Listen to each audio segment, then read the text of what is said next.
नमस्कार, प्राइम न्यूजमा स्वागत छ। म जीवन खड्का र म संगीता कटवाल। सुरु गरौं अहिलेसम्मका हेडलाइन्सबाट।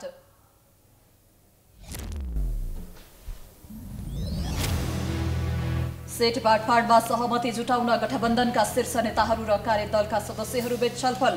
देउवालाई पार्टीभित्रै गुट उपगुट व्यवस्थापन गर्न सकस। माओवादीमा पनि पदाधिकारी चयन पेचिलो, पटक पटक स्थायी कमिटी बैठक स्थगित। पार्टीभित्रको सन्तुलन मिलाउन समस्या, भोलि पनि स्थायी कमिटी बैठक।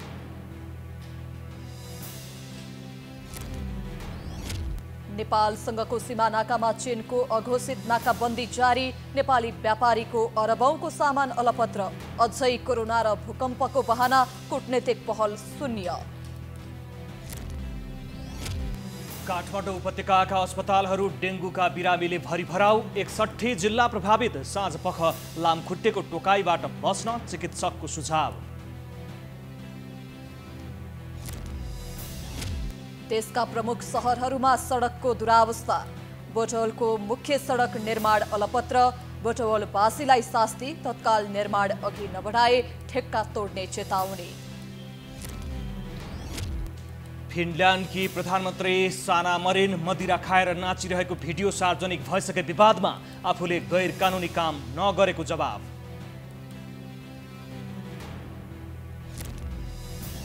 र अन्तर्राष्ट्रिय क्रिकेट परिषद आईसीसी द्वारा 2024 को आईसीसी अन्डर 19 विश्वकप क्रिकेटको रोड म्याप सार्वजनिक। 5 टोली छनौट हुन बाँकी।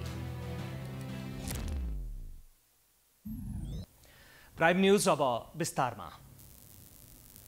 सत्तारूढ दलबीच आगामी निर्वाचनमा सीट बाँडफाँडको विषय टुङ्ग्याउन गठन भएको कार्यदलका शीर्ष सदस्यहरूले ब्रिफिङ गरेका छन्। सीट बाँडफाँडको विषय पेचिलो बनिरहेको बेला प्रधानमन्त्री निवास बालुवाटारमा बसेको सत्ता गठबन्धनका शीर्ष नेता र कार्यदलका सदस्यहरूको बैठकमा सीट बाँडफाँडको खाका तय गर्न शीर्ष नेताले कार्यदललाई निर्देशन दिएका छन्। बैठकपछि कार्यदलका सदस्य एवं सूचना तथा सञ्चार प्रविधि मन्त्री ज्ञानेन्द्र बहादुर कार्कीले छिट्टै प्रतिवेदन तयार गर्न शीर्ष नेताहरूले कार्यदलका सदस्यलाई निर्देशन दिएको जानकारी दिए। साउनभित्र प्रतिवेदन बुझाउने गरी कार्यदललाई गठन गरिए पनि कार्यदलले सीट बाँडफाँडको विषय टुङ्ग्याउन नसकेपछि गठबन्धनको बैठक बसेको हो। सबै दलले आफ्नै दाबी नछोडेका कारण भागबण्डा नमिलेको हो। बैठकमा प्रधानमन्त्री तथा काङ्ग्रेस सभापति शेरबहादुर देउबा, उपसभापति पूर्णबहादुर खड्का, महामन्त्री गगन थापा, माओवादी अध्यक्ष पुष्पकमल दाहाल प्रचण्ड, नेकपा समाजवादीका अध्यक्ष माधव कुमार नेपाल, जसपा अध्यक्ष उपेन्द्र यादव लगायत सहभागी थिए।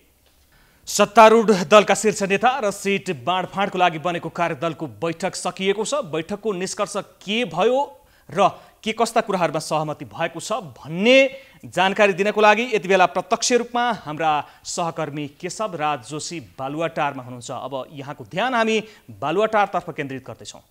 भर्खरै मात्र सत्ता गठबन्धनका शीर्ष तहका नेताहरू र कार्यदलका सदस्यहरू बीचको बैठक समाप्त भएको छ। बैठकले विशेष गरेर अहिलेसम्म कार्यदल 4वटा बैठक बसिसकेको छ। 4वटा बैठक बसिसक्दा कार्यदलले के कस्ता प्रगतिहरू हासिल गर्यो, के कस्ता सहमतिहरू जुटायो र सहमतिको मापदण्ड, भागबण्डाको मापदण्ड कसरी तय गरेको छ त्यसको आधारको विषयमा रिपोर्टिङ गरेको छ शीर्ष नेताहरूलाई। र शीर्ष नेताहरूले अब छिट्टै साझा समझदारी बनाउनका निमित्त यो 11 सदस्यीय कृष्ण सिटौला नेतृत्वको सीट बाँडफाँड कार्यदललाई छिट्टो साझा सहमति जुटाउनका निमित्त निर्देशन दिएको जानकारी हामीले प्राप्त गरेका छौँ। त्यस्तै लोकसभा जो सत्ता गठबन्धनमै सहभागी हुन चाहन्छ, उसो त सरकारमा सहभागी हुने इच्छा समेत जाहेर गरेको छ खुल्ला रूपमै। र नागरिकता विधेयक संसदबाट पारित भइसकेपछि लोकसभा सत्ता गठबन्धनमै जान रुचाइरहेको प्रश्न देखिन्छ। र यो विषयमा पनि प्रधानमन्त्रीले ढिलासुस्ती गरेका छन्, सत्ता गठबन्धनले निर्णय दिएन भन्ने गुनासो लोकसभा नेताहरूको थियो।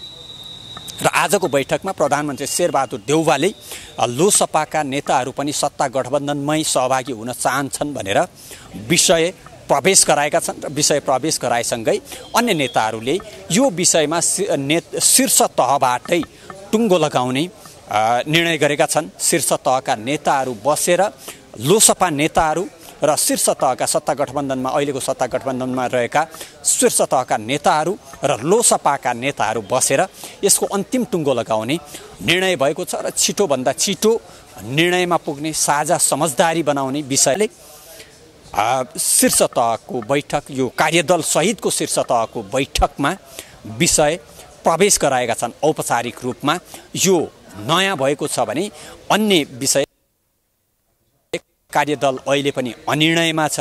अहिलेसम्म पनि निश्चित मापदण्ड तय गर्न सकेको छैन। कुन मापदण्ड अनुसार सिट बाँडफाँड गर्ने भन्ने कुरा अझै तय गर्न सकेको छैन। यद्यपि 74 सालको प्रत्यक्ष निर्वाचन, अहिले 78 सालको स्थानीय तहको निर्वाचन र एकीकृत समाजवादीको हकमा विशिष्ट व्यवस्था गर्ने, विशेष परिस्थितिलाई मूल्याङ्कन गरेर विशिष्ट व्यवस्था गर्ने भनेर भनिएको छ।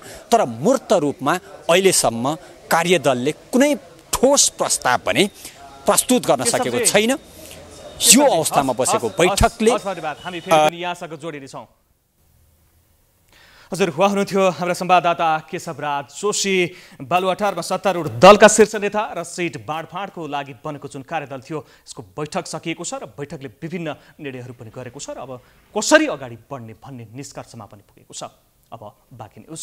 5 दलीय सत्ता गठबन्धनमा बाबुराम भट्टराई र वामदेव गौतम थपिएपछि 7 दलीय बनिसकेको छ। गठबन्धनमै सामेल हुन चाहेको लोसपा सत्ता गठबन्धनको निर्णय कुरेर बसेको छ। दलहरू थपिएपछि सिटको भागबण्डामा चुनौती थपिने निश्चित छ। त्यसमाथि नेपाली कांग्रेस सभापति शेरबहादुर देउबाका लागि सत्ता गठबन्धन भन्दा पनि कांग्रेसभित्रको आन्तरिक भागबण्डा मिलाउन अझ सकसपूर्ण हुने देखिन्छ। एक रिपोर्ट। 2074 सालको संसदीय निर्वाचनमा नेपाली कांग्रेसका वरिष्ठ नेता रामचन्द्र पौडेल तनहु 1बाट तत्कालीन नेकपा र हालको नेकपा एकीकृत समाजवादीका नेता कृष्णकुमार श्रेष्ठसँग पराजित भएका थिए। अहिले पनि पौडेलले सोही क्षेत्रबाट संसदीय निर्वाचन लड्ने घोषणा गरेका छन्। मैले साथीहरूलाई भनेको छु, म जहाँबाट चुनाव हारेको छु म त्यहीबाट जितेर मात्रै मर्नु छ। मैले लड्ने भएपछि दाबी लाग्दैन, किनभने म त गठबन्धनमा हारेन हो होइन। त्यस कारण चाहिँ उहाँको सदस्यले भनि पनि सक्नुभएको छ। उहाँले दाबी गरेपछि मेरो केही लाग्दैन, मलाई अर्को व्यवस्था गरिदिनुहोस् केही भनेर माधवजी र मसँग यहाँको उम्मेदवारले भनिसक्नु भएको छ। पौडेलले उम्मेदवारी घोषणा गरेपछि श्रेष्ठलाई कहाँ व्यवस्थापन गर्ने भनेर कार्यदलमा सकस छ। झापाको क्षेत्र नम्बर 1बाट माओवादीका राम कार्कीले कांग्रेस महामन्त्री विश्वप्रकाश शर्मालाई पराजित गरेका थिए। सो क्षेत्रमा शर्माले दाबी गरेका कारण कार्कीलाई कहाँ व्यवस्थापन गर्ने भनेर गठबन्धनमा छलफल भइरहेको छ। सिन्धुपाल्चोक 1बाट नेकपा माओवादीका तर्फबाट निर्वाचन जितेका सभामुख अग्नि सापकोटाले कांग्रेसका मोहन बस्नेतलाई पराजित गरेका थिए। सो क्षेत्रमा सापकोटा र बस्नेत मध्ये एकले टिकट पाए अर्कालाई कहाँ व्यवस्थापन गर्ने भन्ने अवस्था छ। डोटीबाट कांग्रेसका वीरबहादुर बलायरलाई हराएका प्रेम आलेलाई कहाँ व्यवस्थापन गर्ने भन्ने अवस्था छ। यस्तै नुवाकोट 1बाट कांग्रेसका अर्जुन नरसिंह केसी र जगदीश्वर नरसिंह केसी डाक्टर प्रकाश शरण महत आकांक्षी छन् भने माओवादीका हितबहादुर तामाङ आकांक्षी छन्। यस्तै मकवानपुर 2मा कांग्रेस सहमहामन्त्री महालक्ष्मी उपाध्याय डिना र एकीकृत समाजवादीका विरोध खतिवडाको क्षेत्र पनि एउटै हो। यस्तै मोरङ 4मा कांग्रेस नेता महेश आचार्य र माओवादी केन्द्रका अमनलाल मोदीको निर्वाचन क्षेत्र पनि एउटै हो। प्युठानमा कांग्रेस केन्द्रीय सदस्य डाक्टर गोविन्दराज पोखरेल आकांक्षी छन् भने राष्ट्रिय जनमोर्चाका उपाध्यक्ष दुर्गा पौडेल र राष्ट्रिय एकता पार्टीका संयोजक वामदेव गौतम आकांक्षी छन्। यस्तै कपिलवस्तु 1मा माओवादीका चक्रपाणी खनाल र कांग्रेसका दीप कुमार उपाध्याय चुनावी मैदानमा छन्। कांग्रेसले युवाहरूलाई बढी सिट दिएर पाका नेताहरू रिटायर भएको खण्डमा पनि सिट बाँडफाँडमा सकस नहुने कतिपय नेताको भनाइ छ। शीर्ष नेतालाई व्यवस्थापन गर्ने चुनौती छ, तर शीर्ष नेताहरू पनि के बुझ्नुपर्छ भने आफ्नो सत्ता युवालाई हस्तान्तरण गर्नु पर्यो। कर्मचारीहरूमा उमेरको हद लाग्ने, न्यायपालिकामा उमेरको हद लाग्ने, यो व्यवस्थापिकामा या सरकारमा उमेरको हद किन नलाग्ने, कुन संविधानले बनाएको छ त्यो हद नलाग्ने? किनकि संविधान नेताले बनाएको छ, त्यस कारणले आफ्नो लागि केही छेकबार नगर्ने। त्यस कारणले अनि पार्टीको सङ्गठन मजबुत गर्नको लागि पनि देशको समृद्धिको लागि पनि युवाहरूलाई अगाडि बढाउनुपर्छ, युवाहरूलाई नेतृत्व हस्तान्तरण हुनुपर्छ। माओवादी केन्द्रका नेता हरिबोल गजुरेलले शीर्ष नेतालाई सिट बाँडफाँडमा समेट्न समानुपातिकमा व्यवस्थापन गर्न सकिने बताए। सम्भव भएसम्म व्यवस्थापन गर्ने त हो होइन। अब शीर्ष नेताहरूलाई त व्यवस्थापन गर्नुपर्ने हुन्छ। शीर्ष भन्नाले शीर्षको नि विभिन्न अर्थ हुन्छ। सम्भव भएसम्म व्यवस्थापन हो, भएन भने कोही समानुपातिकमा जाला, कोही केमा जाला होइन, त्यो त अलग कुरो हो, फेरि आफ्नो पार्टीको कुरो नहो।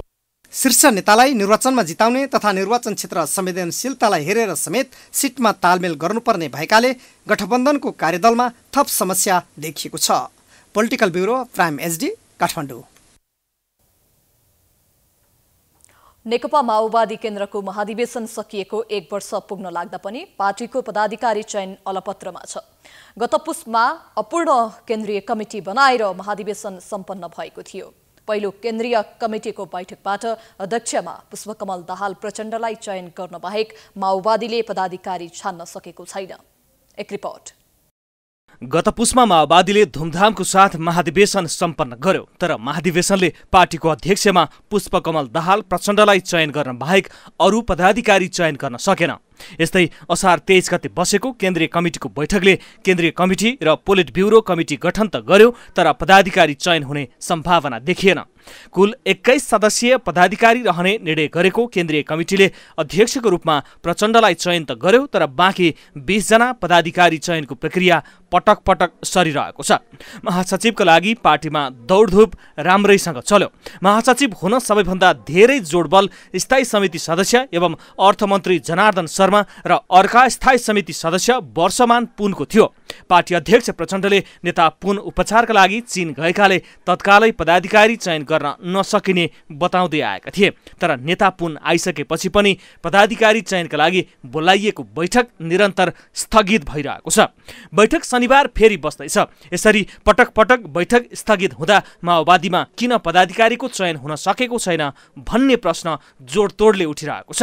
पार्टीका नेतालाई पदाधिकारी चयन किन नभएको भन्ने हाम्रो प्रश्नमा उनीहरूको जवाफ यस्तो छ।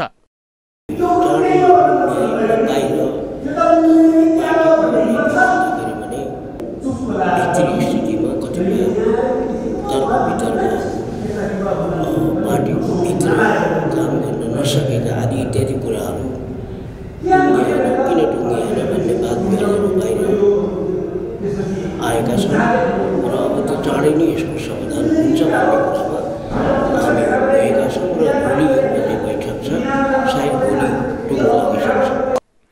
लामो समयसम्म पदाधिकारी चयन हुन नसक्दा शनिबार पनि टुङ्गो लगाउने विषयमा संशय कायम नै छ, तर माओवादीका नेता भने शनिबार कुनै पनि हालतमा पदाधिकारीको टुङ्गो लगाउने बताउँछन्। हामी यो एजेन्डा ओपन भएको छ। आज हामीले 3 घण्टा छलफल गरेका छौँ।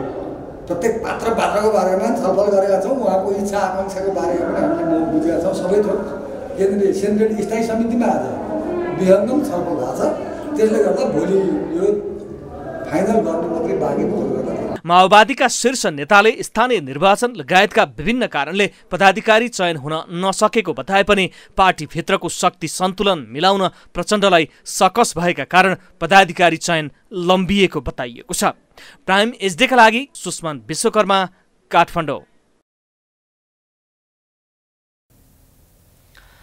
प्रतिनिधि सभाले दोस्रो पटक पारित गरेको नागरिकता सम्बन्धी विधेयक राष्ट्रपतिले प्रमाणित गर्नुपर्ने बाध्यात्मक अवस्था सृजना भएको छ।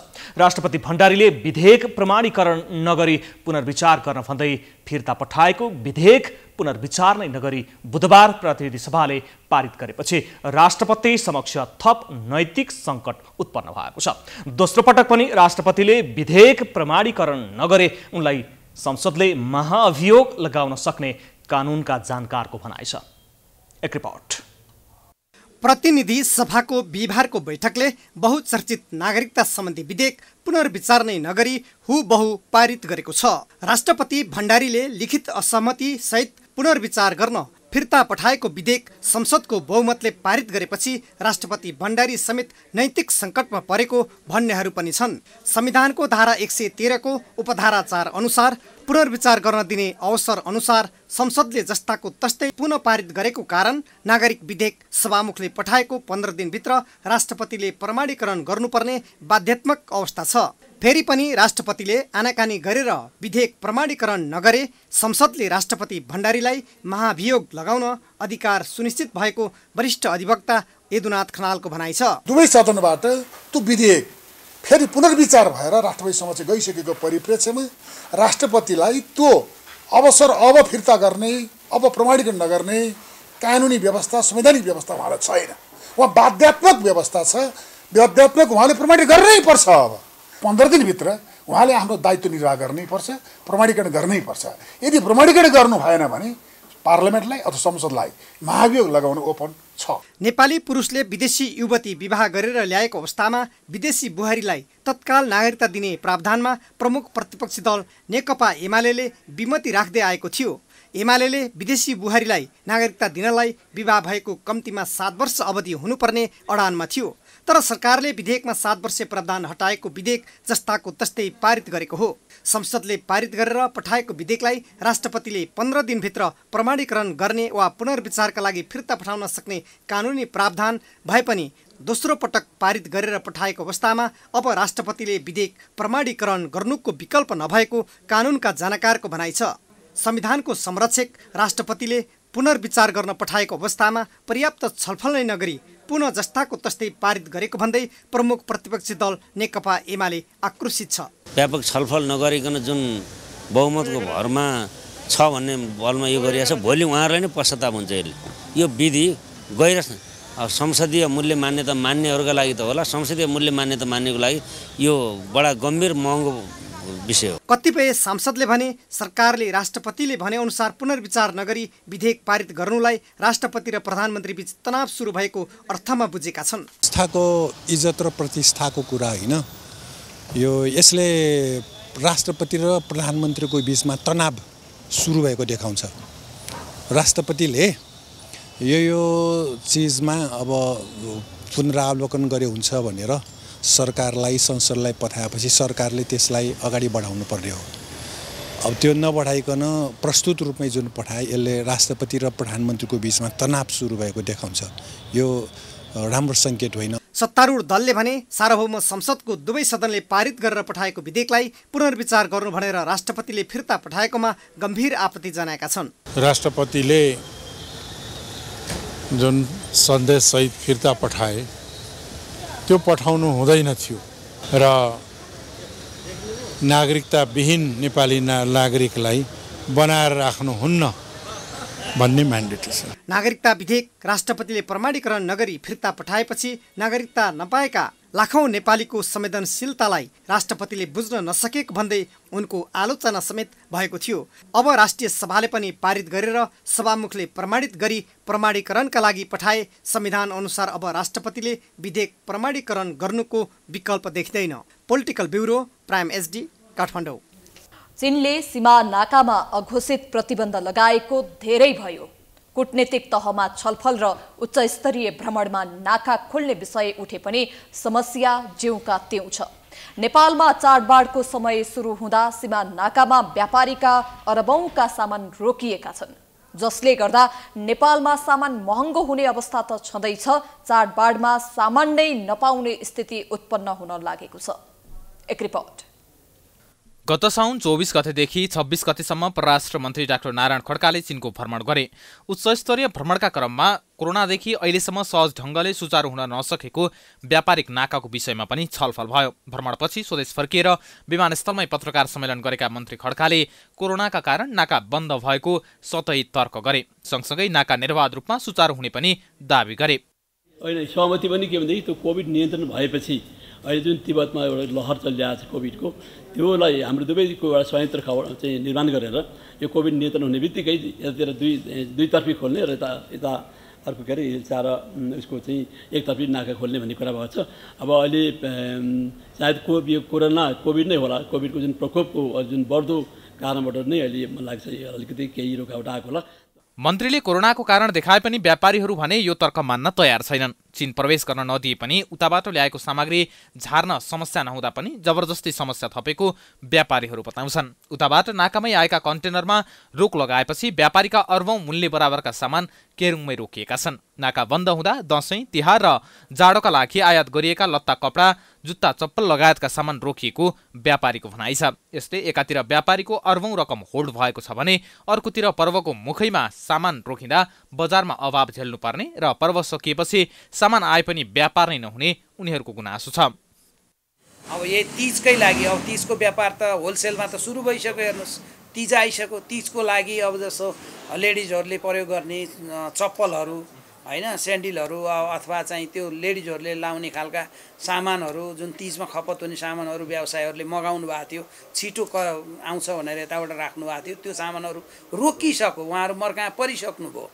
त्यस पछाडि चाहिँ दसैँको सामानको लागि पनि अब आउँदैन कि भन्ने एकदमै चिन्तित छन् व्यवसायीहरू। कोरोनाले 2 वर्ष थला परेको व्यवसाय तङ्ग्रिन लागेका बेला फेरि नाका बन्द भएर सामान बाटोमै रोकिँदा व्यापार गर्ने हम्मे पर्ने व्यापारी बताउँछन्। अहिले 2 स्थानमा गरेर 500 कन्टेनर नाकामै रोकिएका छन्। अझै बैंकबाट ठूलो रकम ऋण लिएर व्यापार गर्नेहरूले सामान नाकामै रोकिँदा ब्याज पनि तिर्न नसक्ने अवस्था बन्ने उनीहरूको भनाइ छ। अहिले बल्ल चाहिँ यसो लकडाउन खुकुलो भएको स्थितिमा अलिकति व्यवसाय सञ्चालन गर्ने, अलिकति व्यापार हुने स्थितिमा फेरि अहिले आएर चाहिँ तपाईँको चाहिँ यो कारणले गर्दाखेरि व्यवसायहरूलाई मर्का त पर्छ नै। अझै खास गरी साना व्यवसायहरू जसले चाहिँ धेरै ल्याउन सक्दैनन्। अब एकातिर ब्याङ्कको ब्याज महँगो छ।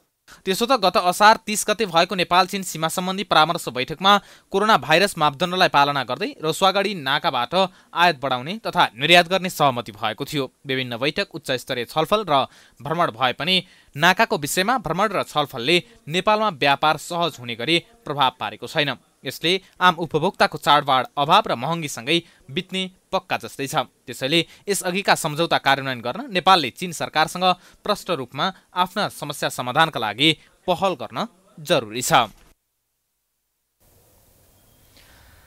काठमाडौँको थापाथली स्थित परोपकार प्रसूति तथा स्त्रीरोग अस्पतालमा ह्युमन मिल्क बैंक अर्थात् अमृत कोष स्थापना गरिएको छ।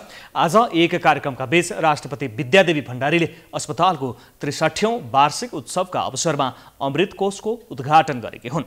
आमाले दान गर्ने दूध सुरक्षित रूपमा राखेर शिशुलाई खुवाउन मिल्ने गरी ह्युमन मिल्क बैंक अर्थात् अमृत कोष स्थापना गरिएको हो। उद्घाटनपछि सम्बोधन गर्दै राष्ट्रपति भण्डारीले अमृत कोषको स्थापनाबाट नेपालमा मातृ तथा शिशु मृत्युदर घटाउन महत्त्वपूर्ण योगदान पुग्ने बताएकी छन्। उनले अमृत कोषको स्थापनाले स्तनपानको महत्त्वबारे जनचेतना जगाउन पनि सहयोग पुग्ने विश्वास लिइन्।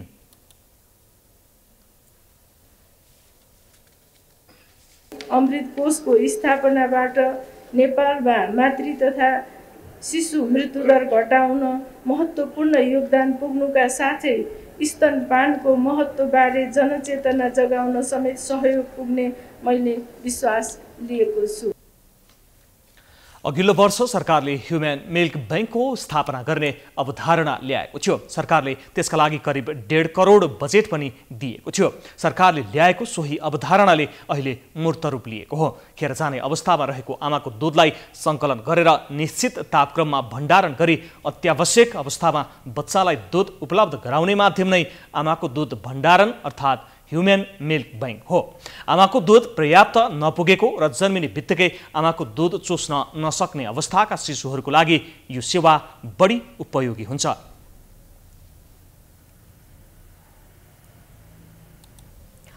पछिल्लो समय काठमाडौँ उपत्यकाका अस्पतालहरू डेङ्गुका बिरामीहरूले भरेभराउ हुन थालेका छन्। उपत्यकाका हरेक अस्पतालमा बिहानैदेखि डेङ्गुका शङ्कास्पद बिरामी आउने गर्दछन्। बिरामी मध्ये 90% डेङ्गुको संक्रमण पुष्टि भएको छ। यस्तै अवस्था रहे महामारीको रूप लिन सक्ने भन्दै चिकित्सकले सचेत गराएका छन्। एक रिपोर्ट। शुक्रराज ट्रपिकल तथा सरुवारोग अस्पतालमा दैनिक जसो 5 देखि 10 जनाको हाराहारीमा ज्वरो लगायत डेङ्गुका लक्षणसँग मिल्दोजुल्दो लक्षण भएका बिरामी अस्पतालमा आउने गर्दछन्। यसरी अस्पतालमा आएका 90%मा डेङ्गु पुष्टि हुने गरेको छ। पछिल्ला दिनमा यसरी डेङ्गुका बिरामी बढेसँगै अस्पतालमा बिरामीको चाप निकै बढेको छ। अधिकांशमा ज्वरो आउने, टाउको दुख्ने, बान्ता हुने लगायतका लक्षण देखिएको छ। अस्पताल पुगेकोमा उपत्यका र उपत्यका आसपासका जिल्लाका बिरामी बढी छन्। जस्तै ज्वरो आइरहेछ होइन, बान्दा गनी, अनि अब त्यही भइरहेछ। ज्वरो चाहिँ घटेकै छैन, जिउ दुख्ने अलि त अब अलि ठिकै जस्तो भइरहेछ होइन। त्यो डेङ्गु रोग लाग्दा चाहिँ तपाईँको एकदमै धेरै पसिना आउने होइन, शरीर पुरै दुख्ने, अनि त्यसपछि एक्कासी त्यस्तो हुने क्या, एक्कासी एट्याक गर्ने क्या। अनि त्यस पछाडि हिँडिराख्ने मान्छे चाहिँ डेङ्गु रोगले छोपेपछि चाहिँ एक्कासी एट्याक गर्दा रहेछ होइन। त्यस पछाडि अब टेकुमा ल्याउने भन्ने कुरा हो। अनि त्यहाँ टेकुमा अहिले ल्याएर चाहिँ अहिले हिजोदेखि चाहिँ यसो औषधि पानी खाएर अलिक ठिकै भइरहेछ। चिकित्सकका अनुसार 3 देखि 10 दिनसम्म लगातार ज्वरो आयो भने डेङ्गु भएको बुझ्नुपर्छ। ज्वरो आउँदा शरीरको तापक्रम 102 डिग्रीदेखि 103 डिग्रीसम्म हुन्छ। त्यसैगरी आँखा रातो हुने, टाउको दुख्ने, पेट दुख्ने, जोड्नी र मांसपेशी दुख्ने, आलस्य हुने जस्ता डेङ्गुका सुरुवाती लक्षण हुन्। एडिस नामक लामखुट्टेले विशेष गरी दिउँसो टोक्ने गर्छ। यस लामखुट्टेले दिउँसो टोक्ने हुँदा दिउँसो बस्दा बाउला भएको वा शरीर ढाकिने लुगा लगाउने, कोठाभित्र लामखुट्टे भगाउने धूप बाल्ने र लामखुट्टेको टोकाइबाट बच्न मलम लगाउने जस्ता सावधानी अपनाउन चिकित्सकको सुझाव छ। भनेको त पहिलो कुरा एउटा डेङ्गु भाइरसले गर्दा हो, जुन चाहिँ एउटा एडिस भन्ने लामखुट्टेको टोकाइबाट हुने हो।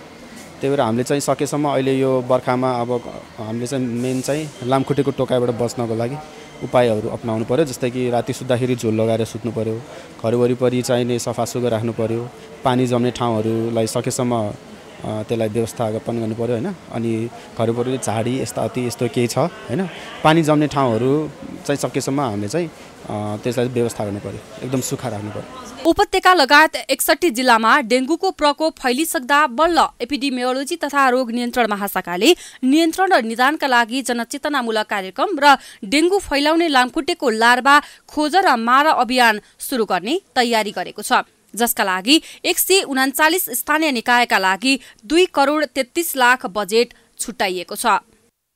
जनचेतनाको लागि र अन्य यसको सर्च एन्ड डिस्ट्रोय भन्छौँ, जस्तो कि तपाईँको लार्भा खोज र मार भन्ने जुन हुन्छ नि, त्यो चाहिँ स्थानीय निकायहरूलाई हामीले यहाँबाट बजेट पठाएका छौँ। स्थानीय निकायहरूले गर्दैछन्, तदारुकताका साथ गर्दैछ।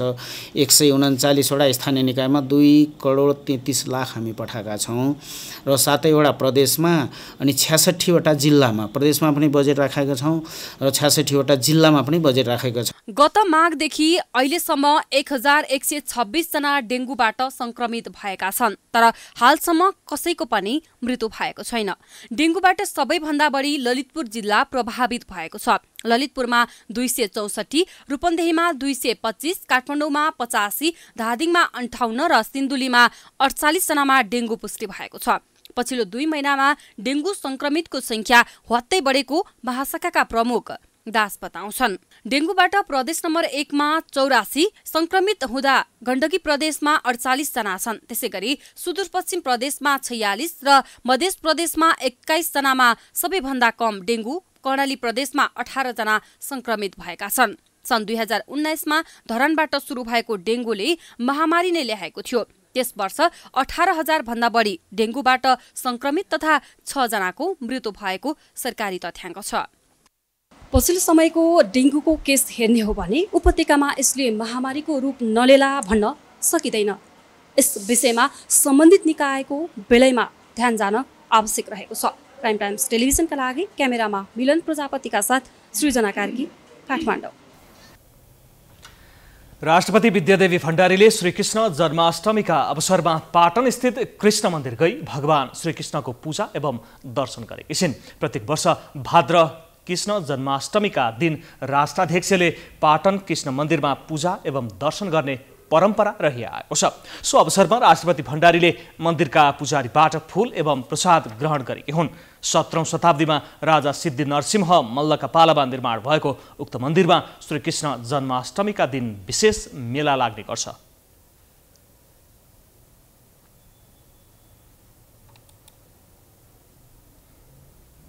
बर्दियामा लामो समयसम्म नेपाली कांग्रेस पार्टीमा आबद्ध रही राजनीति एवं समाजसेवा गर्दै आएका विनय राहुल राष्ट्रिय प्रजातन्त्र पार्टी राप्रपा प्रवेश गरेका छन्। बर्दियालाई विकसित बनाउनका लागि आफूले अगाडि सारेको योजना बेटर एन्ड ब्राइटर बर्दियामा कांग्रेस नेतृत्वले सहयोग नगरेको उनको आरोप छ। सम्भावना रहेको बर्दियामा विकासको संवाहक बन्न राप्रपाबाट राजनीति सुरु गरेको र पार्टीले आफ्ना योजनामा सहयोग गर्ने उनको बुझाइ छ। बर्दियाको लागि केही काम गरौँ भनेर सोचेको सरकारको लेभलबाट पनि सहयोग नपाउने अवस्था पाएपछि चाहिँ मलाई के फिल भयो भने म गलत घरमा छु, मलाई चाहिँ कुनै लेभलबाट पनि सहयोग हुन्छ जस्तो पनि मलाई लागेन। त्यसैले मैले चाहिँ महाधिवेशन प्रतिनिधिमा रहिरहनु कुनै अर्थ नभएको महसुस गरेर मैले त्यो पदलाई त्यागेको हुँ र पार्टी पनि मैले यही कारण मैले परित्याग गरे हुँ। राष्ट्रिय प्रजातन्त्र पार्टीको अहिलेको लिडरसिप राजेन्द्र लिन्देन, त्यो लिडरसिपले मलाई त्यो पार्टी जोइन गर्न मलाई एकदमै एट्र्याक्ट गर्यो। उनी लामो समयदेखि समाज सेवामा पनि छन्। उनले अपाङ्गता भएका वृद्ध वृद्धालाई राहत, विद्यार्थीलाई छात्रवृत्ति, व्यक्तिगत लगानीमा किसानका लागि सिंचाई पूर्वाधार निर्माण, खानेपानी विस्तार, बर्दियाका विपन्न नागरिकका लागि बिजुली बत्ती व्यवस्थापन जस्ता थुप्रै सामाजिक काम गरेका छन्। वृद्ध वृद्धाका लागि निर्माण गरिएको नागरिक चौतारी र विद्यार्थीहरूको लागि छात्रवृत्ति प्रदान जस्ता कामले जिल्लामा प्रशंसा बटुलेको छ। पार्टी परिवर्तन गरे पनि आफ्नो समाज सेवा कायमै राखी बर्दियाको विकासमा निरन्तर लाग्ने उनको भनाइ छ। आउँदो प्रदेश एवं संघको निर्वाचनमा नेता राहुलले बर्दिया क्षेत्र नम्बर 2बाट उम्मेदवारी दिने चर्चा छ। प्राज्ञिक विद्यार्थी परिषद नेपालले हिमाली जिल्लाहरूमा सक्रिय हुँदै 11 हिमाली जिल्लाहरूमा शैक्षिक सामग्रीहरू वितरण गर्ने भएको छ। शुक्रबार रिपोर्टर्स क्लब नेपालमा पत्रकार सम्मेलन गरेर परिषदले कक्षा 11 र 12मा अध्ययनरत 1810 जना विद्यार्थीहरूलाई 32,27,000 मूल्य बराबरको शैक्षिक सामग्री वितरण गर्न लागेको जानकारी दिएको हो। परिषदको सेवा कार्य अन्तर्गत शैक्षिक सामग्री वितरण कार्यक्रम 2079मा सिन्धुपाल्चोक, दोलखा, रसुवा, बझाङ, ताप्लेजुङ, मनाङ, मुस्ताङ, गोर्खा, मुगु, डोल्पा र हुम्ला जिल्लामा शैक्षिक सामग्री वितरण गर्ने भएको हो। परिषदका महासचिव क्षेत्रराज न्यौपानेले नेपालको हिमाली भेगमा अध्ययनरत विद्यार्थीहरूको आवश्यकतालाई महसुस गरी ब्याग, कपी, पिक्स, पुस्तक, ज्योमेट्री बक्स, नेपाली बृहत शब्दकोश, टोपी लगायतका शैक्षिक सामग्रीहरू आगामी भदौ 5 गते बिहान 9 बजेदेखि वितरण गर्न लागेको जानकारी दिए। एउटा ब्याग, एउटा ज्योमेट्री बक्स, 5 वटा कपी, एउटा रेपिडेक्स इङ्ग्लिस पुस्तक, त्यसै गरी एउटा क्याप लगायतका शैक्षिक सामग्रीहरू हामी 1810 जना विद्यार्थीलाई हामीले कुन विद्यालयमा गर्ने, कसरी गर्ने भन्ने पनि प्लानिङ गरेका छौँ। परिषदले विगत 27 वर्षदेखि विद्यार्थी लक्षित शैक्षिक सामग्रीहरू वितरण गर्दै आएको छ। भूकम्प र कोरोना पीडितलाई पनि परिषदले सहयोग गरेको थियो।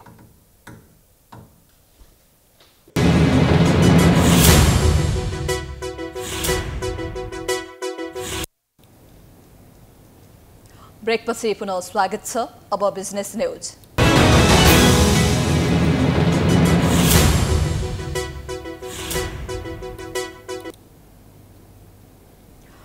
बुटौल बेलहिया व्यापारिक मार्गको राजमार्ग चौराहादेखि गोल पार्क चिडिया खोलासम्मको सडक निर्माणको काम अलपत्र हुँदा स्थानीयले शास्ति बेहोर्नु परेको छ।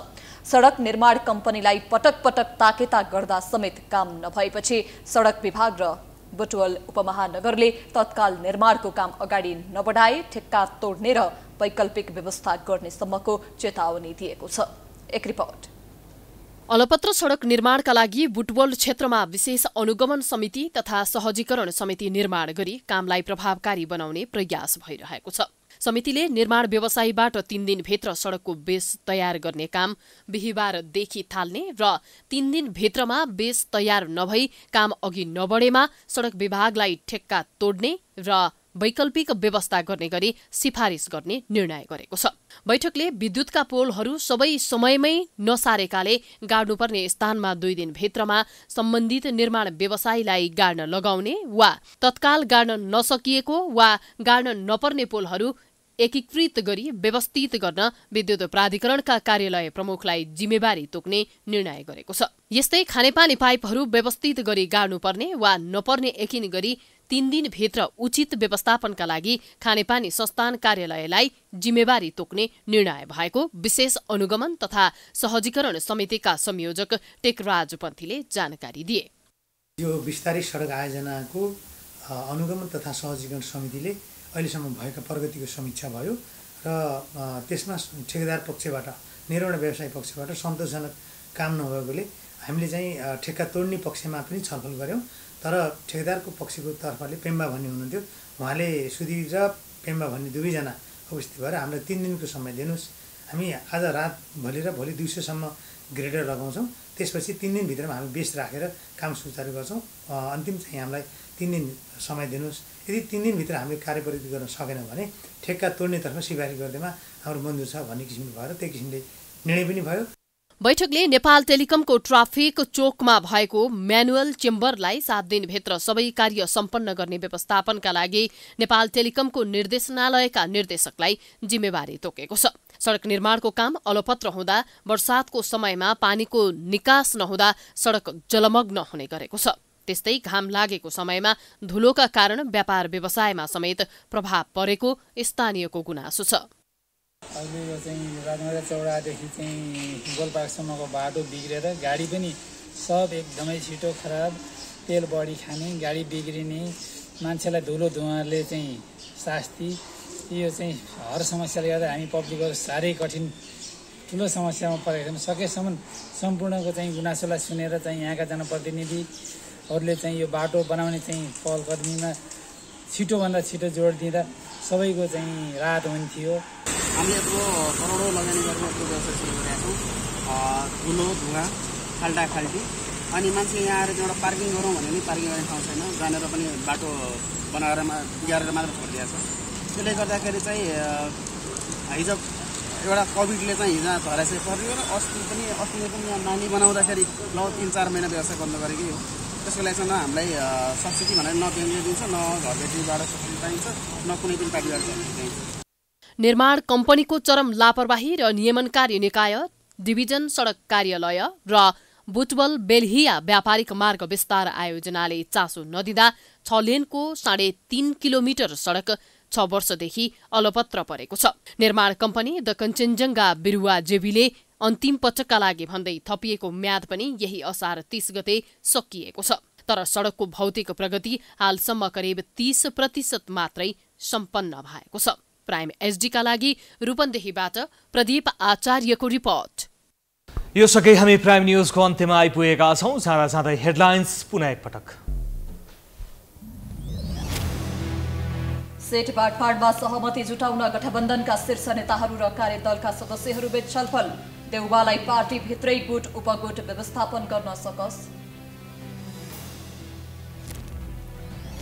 माओवादीमा पनि पदाधिकारी चयन पेचिलो, पटक पटक स्थायी कमिटी बैठक स्थगित, पार्टीभित्रको सन्तुलन मिलाउन समस्या, भोलि पनि स्थायी कमिटी बैठक।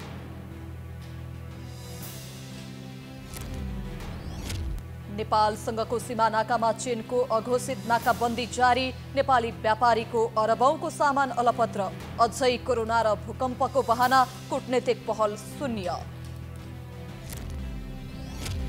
काठमाडौँ उपत्यकाका अस्पतालहरू डेङ्गुका बिरामीले भरिभराउ, 61 जिल्ला प्रभावित, साँझपख लामखुट्टेको टोकाइबाट बच्न चिकित्सकको सुझाव। देशका प्रमुख सहरहरूमा सडकको दुरावस्था, बोटवलको मुख्य सडक निर्माण अलपत्र, बोटवलवासीलाई शास्ति, तत्काल निर्माण अघि नबढाए ठेक्का तोड्ने चेतावनी। फिनल्यान्डकी प्रधानमन्त्री साना मरिन मदिरा खाएर नाचिरहेको भिडियो सार्वजनिक भइसके विवादमा आफूले गैर कानुनी काम नगरेको जवाब।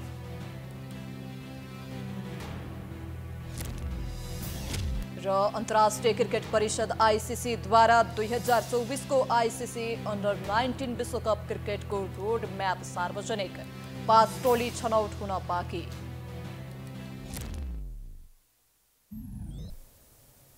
प्राइम न्यूज अहिलेलाई सकियो। यसपछिको प्रस्तुति जनता जान्न चाहन्छन् ऋषि धमलाको साथमा। हेर्दै गर्नुहोला प्राइम टाइम्स एचडी। नमस्कार।